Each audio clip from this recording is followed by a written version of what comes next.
반가워요, 여러분. 이다랑의 육아난 언론입니다. 5월이에요. 가정의 달이지요. 가정의 달에는 연휴도 많고 정말 주말마다 약속도 진짜 많아요. 저 같은 경우에도 5월이 되니까 가족끼리 붙어 있는 시간이 굉장히 많더라고요. 그런데 가족끼리 함께 시간을 보낸다는 건 너무 좋지만 또 어떤가요? 아이하고 남편하고 복달복달 있다 보면은 싸울 일도 많아지고, 아이도 너무 힘들지만 특히 정말 남편과 내가 이렇게 잘 안 맞았나? 이제 이런 생각이 들기도 하잖아요. 그래서 오늘 준비했습니다. 남편과 안 맞아도 너무 안 맞아요. 어떻게 육아해야 할까요?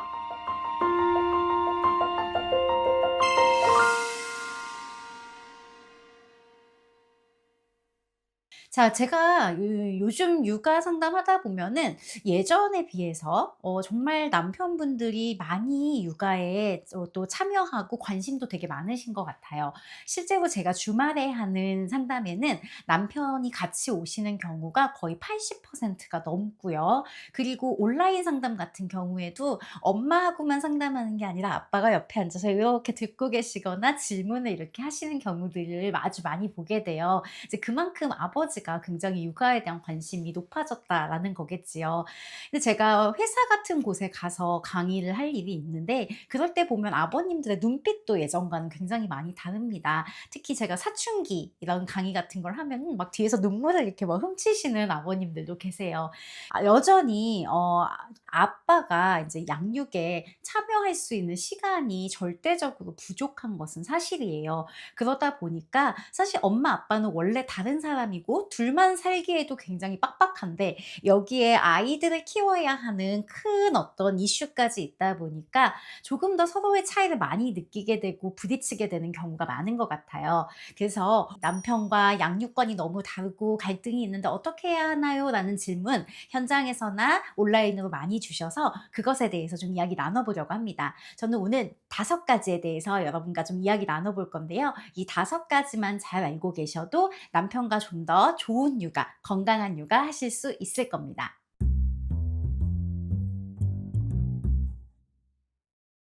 첫 번째는요.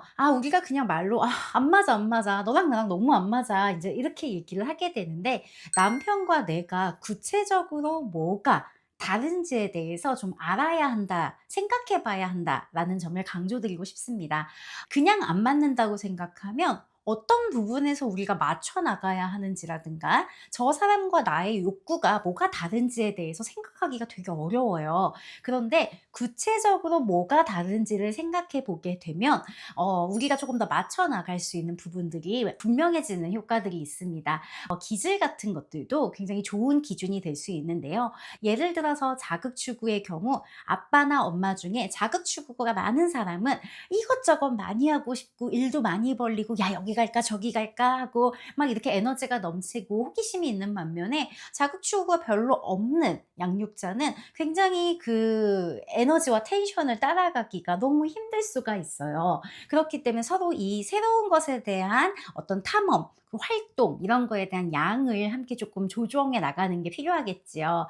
또 위험 회피 같은 기질의 경우 어떤 양육자는 위험 회피가 되게 높아서 아이가 어떤 행동을 조금만 해도 통제하고 싶고 너무 불안하고 이렇게 느끼는 반면에 그렇지 않은 배우자 입장에서는 '아 뭐 저런 거 가지고 아이한테 그래. 아이들은 좀 그렇게 크는 거지.' 그냥 요렇게 얘기해 버릴 수가 있어요. 그래서 서로가 느끼는 불안에 대한 정도가 굉장히 다를 수 있다는 것을 생각해 보시면 좋습니다. 사회적 민감성의 경우에도 둘 사이의 차이를 조금 더 살펴볼 수 있는 굉장히 좋은 기준이 되는데요. 사회적 민감성이 높은 배우자는 조금 양육에서도 아이들과 친밀감을 많이 유지하려고 하고 아이나 배우자의 감정이나 요구 같은 것들에 되게 민감하고 나름대로 되게 많이 맞춰 준다라고 생각을 하게 돼요.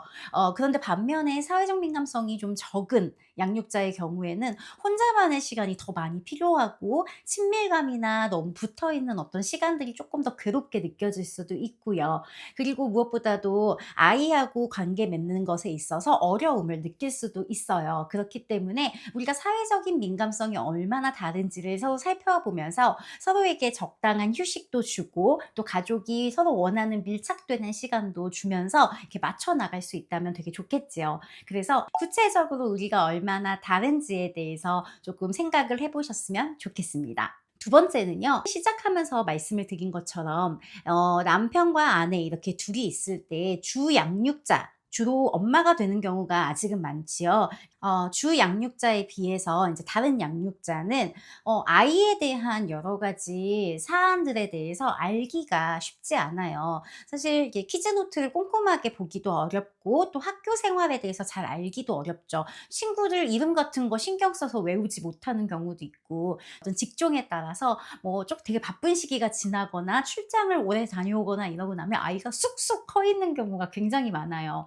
그렇기 때문에 함께 육아를 오랫동안 잘하기 위해서는 우리가 상대방 배우자가 이 아이에 대해서 더 많이 알 수 있도록 좀 더 정보를 자세하게 제공하고 공유하는 것이 굉장히 중요합니다.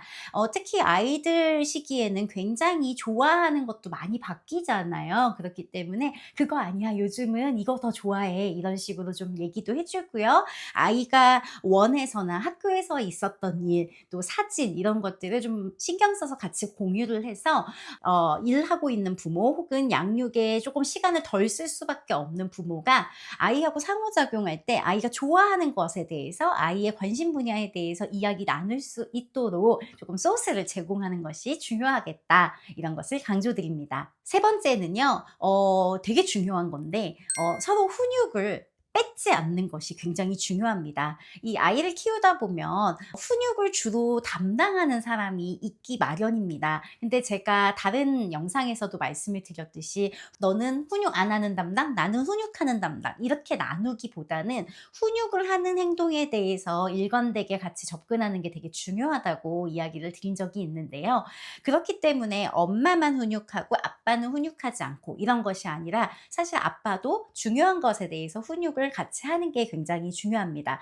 근데 여기서 이제 문제가 있어요. 사실 주 양육을 하는 사람 입장에서는 다른 사람이 하는 양육이 되게 마음에 안 들 수가 있습니다. 뭐 이건 반대의 경우에도 마찬가지일 수 있겠네요. 그러니까 상대방이 하는 훈육이 되게 과하다고 생각하거나 아니면은 뭐 너무 말랑말랑하다고 생각한다라든가 그러니까 잔소리하고 싶은 마음이 막 생기게 되는 거죠. 그래서 만약에 그 훈육에 끼어들게 되면 이것은 자칫 부부싸움이 될 수 있을 뿐만 아니라 그런 상황이 전개가 됐을 때 아이에게는 훈육에 대한 효과도 떨어질 뿐더러 아이는 혹시라도 나 때문에 엄마 아빠가 갈등 상황으로 만들어지는 것에 있어서 굉장히 죄책감을 느낄 수도 있습니다. 뭐 저라고 저희 남편이 하는 훈육이 얼마나 마음에 들겠어요. 하지만 이제 지켜봅니다. 지켜볼 수 없을 때는 자리를 저는 보통 피하는 편이고요. 듣지 않아야 할 것 같으면 안 듣습니다. 그리고 나서 사실은 둘이 이야기를 할 때 조금 더 좋게 풀어나갈 수가 있겠지요. "아까 그렇게 얘기할 때 아이가 너무 겁에 질려하는 것처럼 보였는데 당신은 어떻게 느꼈어?" 이런 식으로 얘기하면서 조금 서로가 화가 가라앉았을 때 왜냐면 우리가 훈육을 할 때는 약간 흥분이 된 상태이잖아요. 그렇기 때문에 나중에 다시 이야기를 나눌 수 있게끔 좀 이렇게 조치를 취하는 것이 좋고요. 서로의 훈육을 그 자리에서 빼앗는 거는 상대방의 부모로서의 권위를 좀 침범하는 행위이기 때문에 조심하는 것이 좋습니다. 네 번째는요. 아주 사소한 거지만 상대방이 없는 자리에서 배우자를 흉보지 않는 것이 굉장히 중요합니다. 서로 되게 안 맞다 보니까 이렇게 막 싸우지는 않더라도 궁시렁궁시렁 하면서 인제 소위 말하는 뒷담화 같은 것을 조금 혼잣말처럼 하게 되는 경우가 솔직히 있잖아요. 그럴 수 있습니다. 그런데 사실 아이는 우리가 생각하는 것보다 더 많은 것들을 듣고 있어요. 이건 저의 경험담이기도 한데 저도 이렇게 운전을 하고 있다가 남편이 전화를 해서 막 잔소리를 하고서 전화를 끊었어요. 그런데 저도 모르게 전화 끊자마자 '아 진짜 왜 이렇게 잔소리야.' 이렇게 하면서 쪼끔 더 심한 말로 인제 소위 말하는 남편의 뒷담화를 혼잣말로 하게 된 거지요. 근데 정신을 딱 차려 보니까 사실 아이가 있더라고요.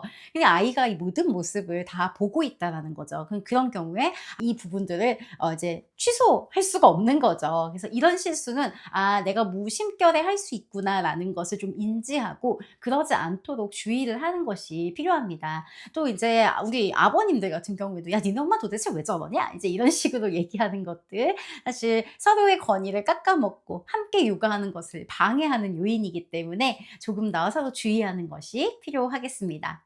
다섯 번째는요. 정말 가장 중요한 겁니다. 부부가 서로 잘 맞춰서 양육을 하면 좋지만 생각보다 그렇게 잘 맞지 않을 수가 있습니다.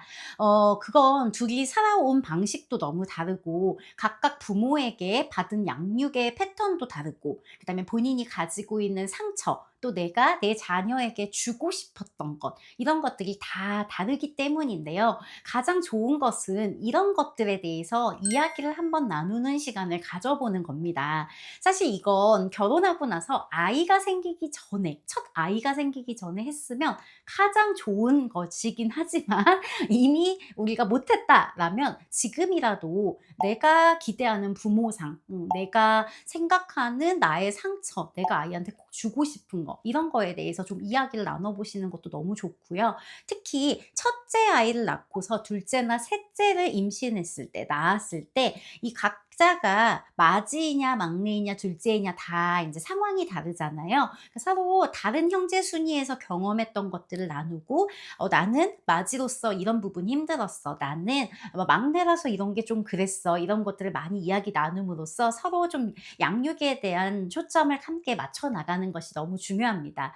근데 이제 이렇게 함에도 불구하고요. 100% 서로 육아가 맞을 수가 없습니다.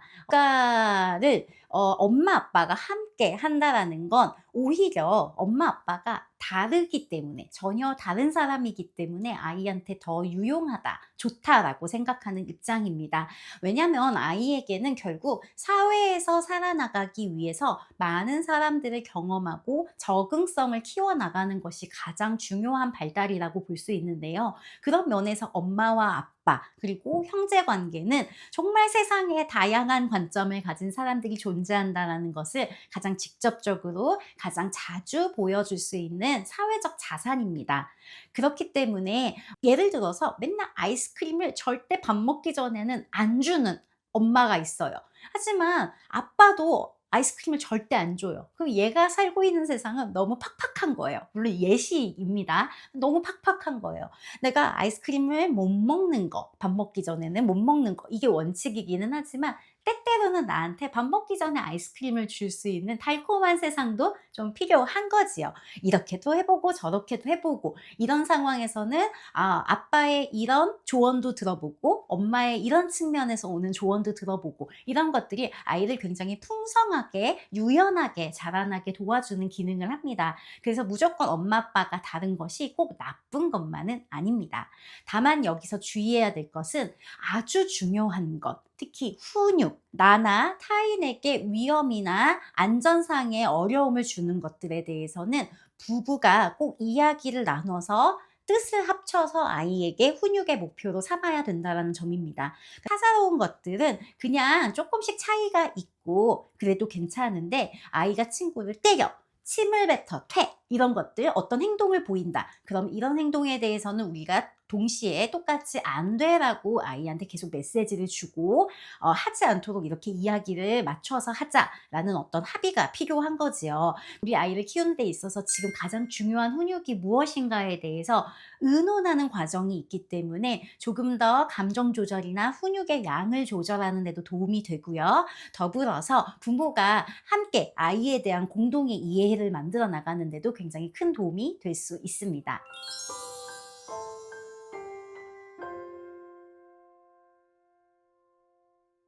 5월 가정의 달을 맞아요. 함께 붙어 있는 시간이 많은 가족을 위해 우리 부부 안 맞아도 너무 안 맞는 우리 부부가 함께 육아를 하는 방법에 대해서 5가지 좀 알아봤습니다. 어떻게 보면 사소한 것일 수 있지만 그냥 그렇게 살다 보면 쉽게 놓치게 되는 부분들 한 번씩 짚어드렸는데요. 한번 잘 살펴보시고 이 영상 배우자와 함께 공유하셔서 이 영상을 토대로 부부가 함께 우리의 양육에 대해서 이야기를 나눠보는 그런 시간을 가지셨으면 좋겠고요. 댓글을 통해서 우리 부부가 가지고 있는 고민들에 대해서 혹시 남겨주실 수 있다면 또 영상을 통해서 댓글을 통해서 여러분에게 답변을 드릴 수 있도록 노력하겠습니다. 자, 그러면 저는 다음 시간에도 좋은 컨텐츠 가지고 여러분에게 찾아오도록 하겠습니다. 여러분 고마워요.